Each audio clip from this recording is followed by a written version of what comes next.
even for these brief periods of time. As we start our satsang now, actually we have been having a satsang, no? Silently. But as we start the loud satsang now, let's stand up and pray together. Divine Mother, Heavenly Father, friend, beloved God, great Masters, Jesus Christ, Babaji Krishna, Lahiri Mahashaya, Swami Shri Yukteswarji, beloved Guru, Paramahansa Yogananda Ji, saints of all religions, beloved Swamiji, humbly we bow before you. Divine Mother, come to us, be with us now, with your tangible presence. Be with us always. Help us to feel your love and your joy ever more perfectly in our lives, through our actions, through our words, through our thoughts, Mother. Be with us in this world and within us always. Om Shanti, Shanti, Shanti.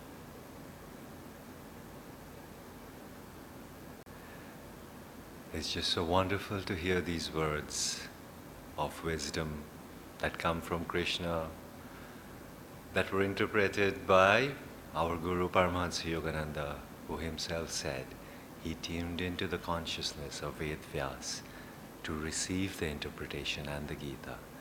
And dear old Swamiji, his disciple at his feet, taking notes, who years later, he said initially he was a little afraid to touch upon the Bhagavad Gita. But finally, when he did start, what did Swamiji say? A skylight opened for him. And in 2 months, he received the book that was in Megha's hand just now. He was writing it faster than people were able to read it. What a blessing for us to have such consciousness frozen in words in our midst. It does carry a lot of vibrations of extreme high quality. Always good to start with a Gita reading. But from there now, where we were a few minutes ago, and for where we are now, I was thinking, on WhatsApp sometimes we get these very funny things, jokes, cartoons, and there's some which no matter how many times you see, seem a little funny. So this is the 3rd time I came across this cartoon, and it was still very funny. It was a little black and white drawing which said spiritual fair on top. I can see smiles and nods already. And on one side which said past, one side said present, one side said future, and 3 counters. And what's in that cartoon? The past, hypnosis, past life regression, huge queue. The future, fortune telling, crystal ball glazing, huge queue. And in the middle was present, with the words now in it. And it said meditation. And there was no one in it. But here we are in the room, we have a few, no?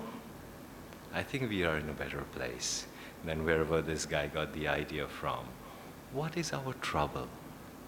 Why is our story always like this? And on a subject of Satsang today, which says the eternal now, what prevents us? Why are we in the past? Why are we in the future? Why not here now? I mean, yes, I can see the body is here now, this included, but are we really here 100%? How many of us keep thinking, I wish I did this differently yesterday or 10 years ago? What if I had done something else? Trying to fix our past. Can you believe that? What an utter waste of time that is. How will you and I sit here and fix our past? And then We take it a step further and we sit here and plan for the future. What will happen after 10 years, 15 years, 20 years? Knowing perfectly well that very little is in our control. And then what does our intellectual mind says? Practical to hona padta hai. Good luck. So what is this conflict between eternal now and somewhere in the past and somewhere in the future? And if you listen to the reading that Venkat was doing, or what Megha was reading, really it is first to understand and accept that where we are, for most of us, we don't really know what it is to be practical. For even in the Bhagavad Gita, the lessons on being practical was given to Arjuna by Krishna in the chapter after enlightenment. That's a point people miss. They say, Krishna said, be practical.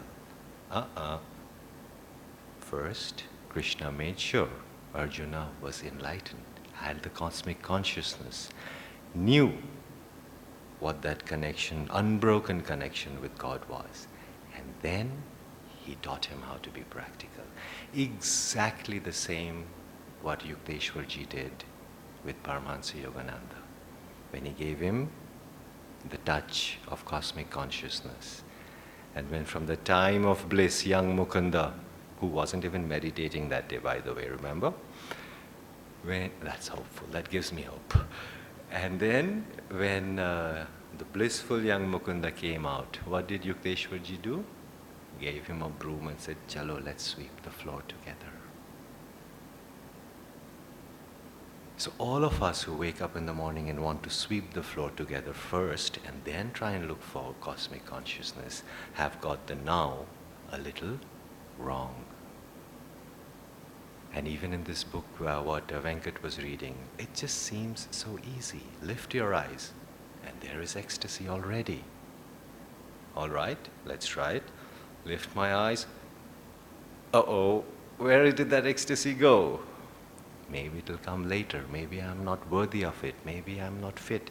But eventually we all will be, right? We all know that Swami Kriyananda said the one destiny we cannot change is that we will become saints.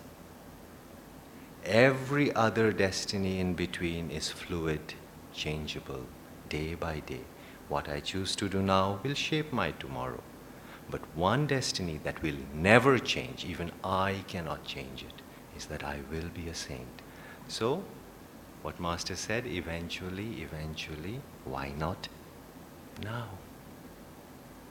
What stops us? Yes, I can say it's my karma, I can say it's what I have to do, I'm not ready, but that's not the point here. If we are in the now, there is only one thing in the now and nothing else, and that is bliss. That is why if we lift our eyes, that's why Jesus Christ said, why wait 4 months? Lift your eyes now, it's already, it's yours for the taking. But we hesitate, we hold back. There's too many things, our cousins, that we are still desperately in love with. The food, the taste, or the car, or the house, or the family, or the job. Practical to hona padta hai na? Right. And that's where the bliss evades us. Nobody has ever said, don't be practical. And Kriya Yoga is the most practical path you'll ever get. That is why it's called Kriya Yoga. Every action that you do can be in yoga with one aspect of God, right? So you can always be with God, and that's why we are here. We want to not stop doing things, but we want to be doing things with God and closely with one of His aspects. Let's try and see how we think and how saints think. Or how saints know. I don't think they think anymore, they know.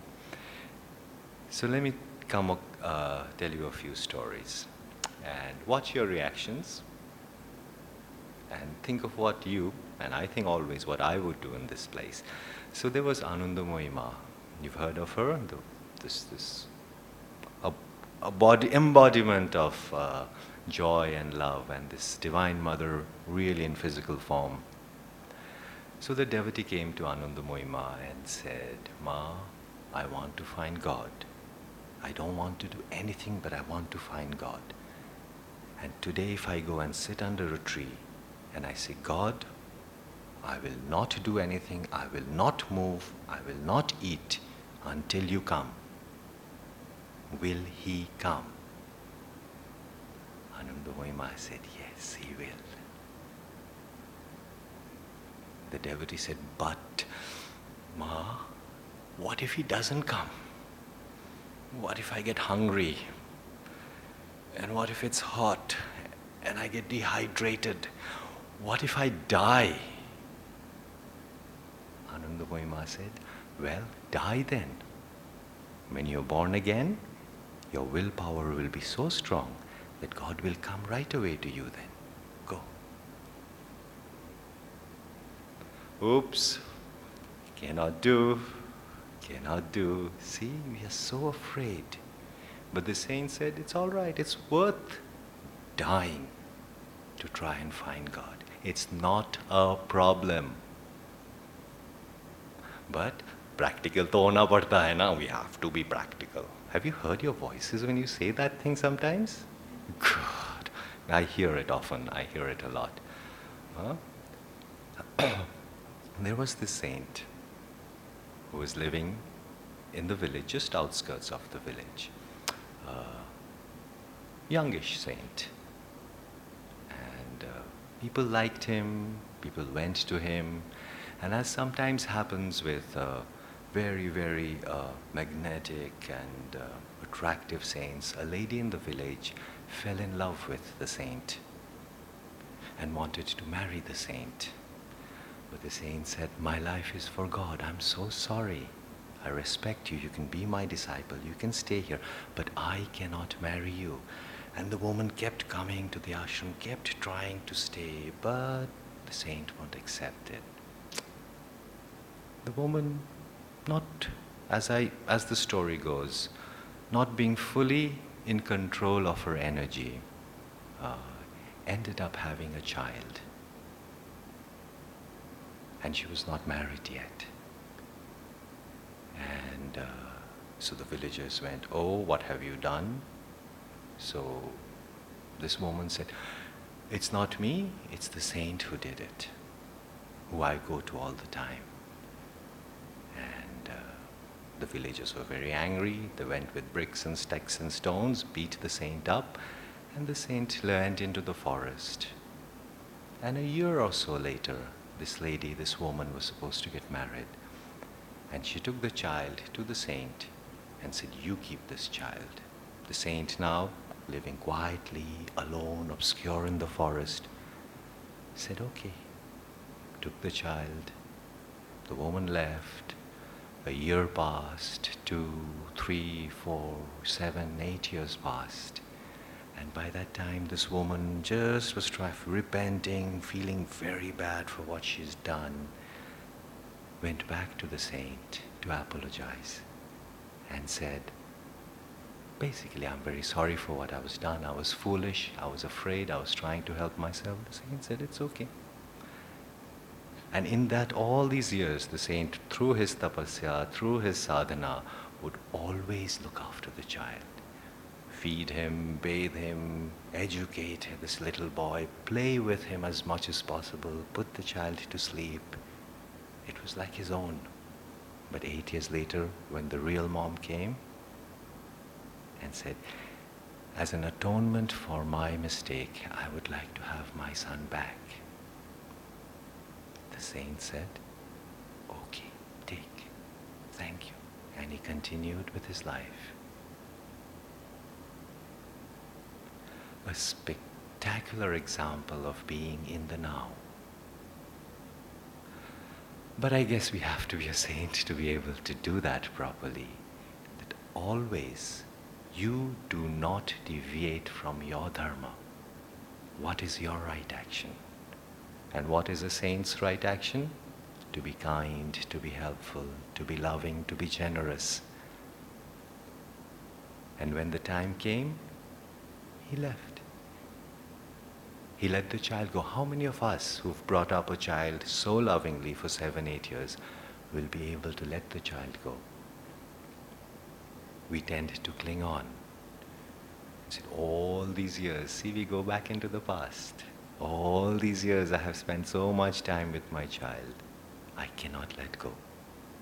And all the plans that I've made for the future, practical to hona padta hai na? I cannot let my child go. And we hook our tentacles into it. That reminds me of that cartoon that Jayaji sometimes refers to again, of Garfield. That sweet fat cat, have you seen? Garfield. Oh, he's a great guy. One day he wanted to practice non-attachment, and he gave his furniture, his favorite couch away. And he's sitting there and saying, I am free.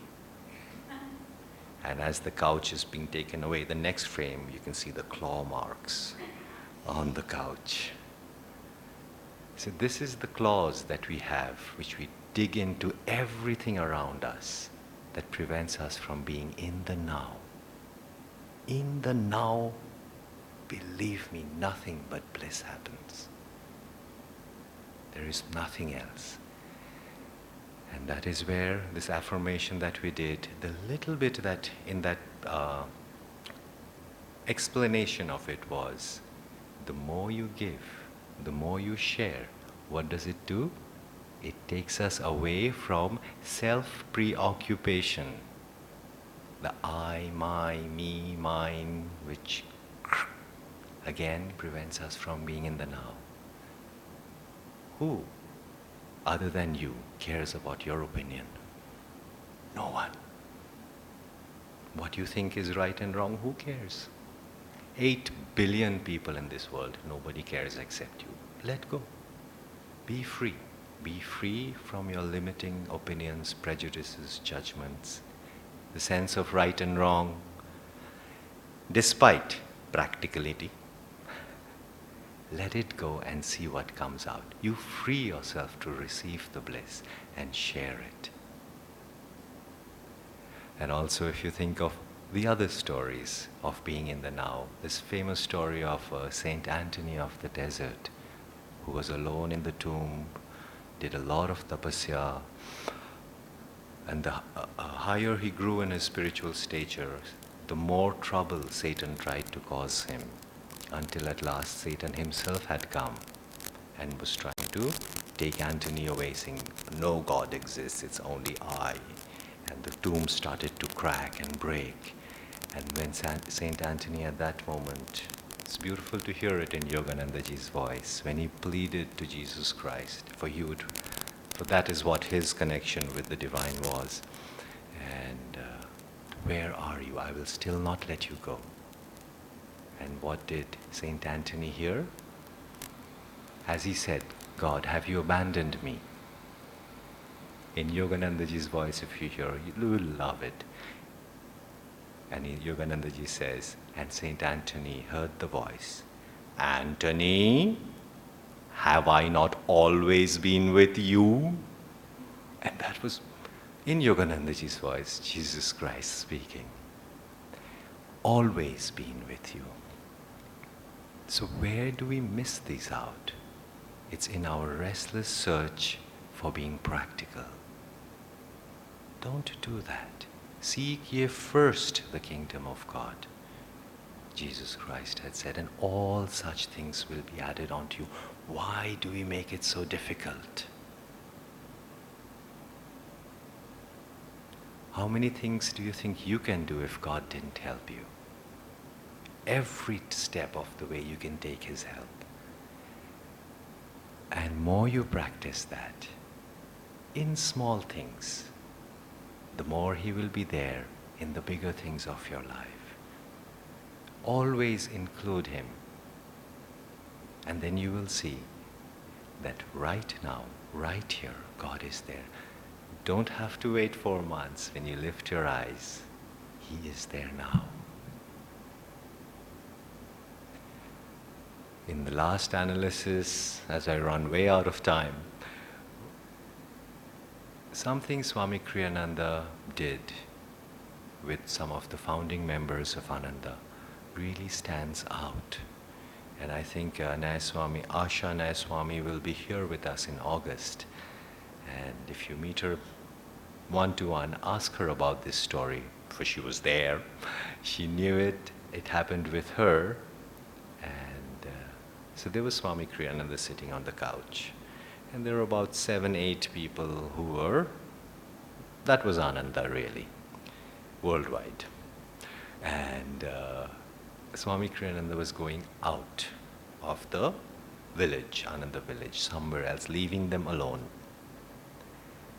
And all of them, think of like Jyotish ji, Jaya ji, Shivani ji, Asha ji, young guys and girls, all a little bit scared. Swami ji chale jayenge, kahan jayenge, hamara kya hoga, kind of they're sitting, and what will we do? And then what did Swami ji do? Swami ji sat down, and after he'd explained what he'll do, and he'd explained he'll be gone for a long time, and how they were now in charge of Ananda, those young guys and girls, he said, "Why don't you all come and bless me?"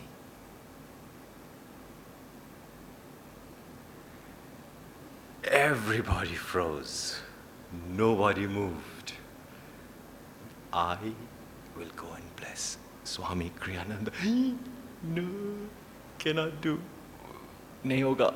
And for a long time, if you hear the story, nobody moved. It was like statue. Sabko aise, no breath samadhi type ka ho gaya. And they were there. And then finally, it was either Asha or Shivani. One of them went up first to bless Swamiji. And then one by one they all came and they sat down and said, "Oh, what did we do?" And mostly none of them got it at that time. But only later they realized what Swamiji was telling them. Do not limit yourself. All of us can directly give the touch of Divine Mother to everyone we meet, and we can do it now. And that is my challenge and my invitation to all of you. Don't hold back. Open your heart, give Divine Mother's love, because you have it now, as much as you will ever have. Let it flow.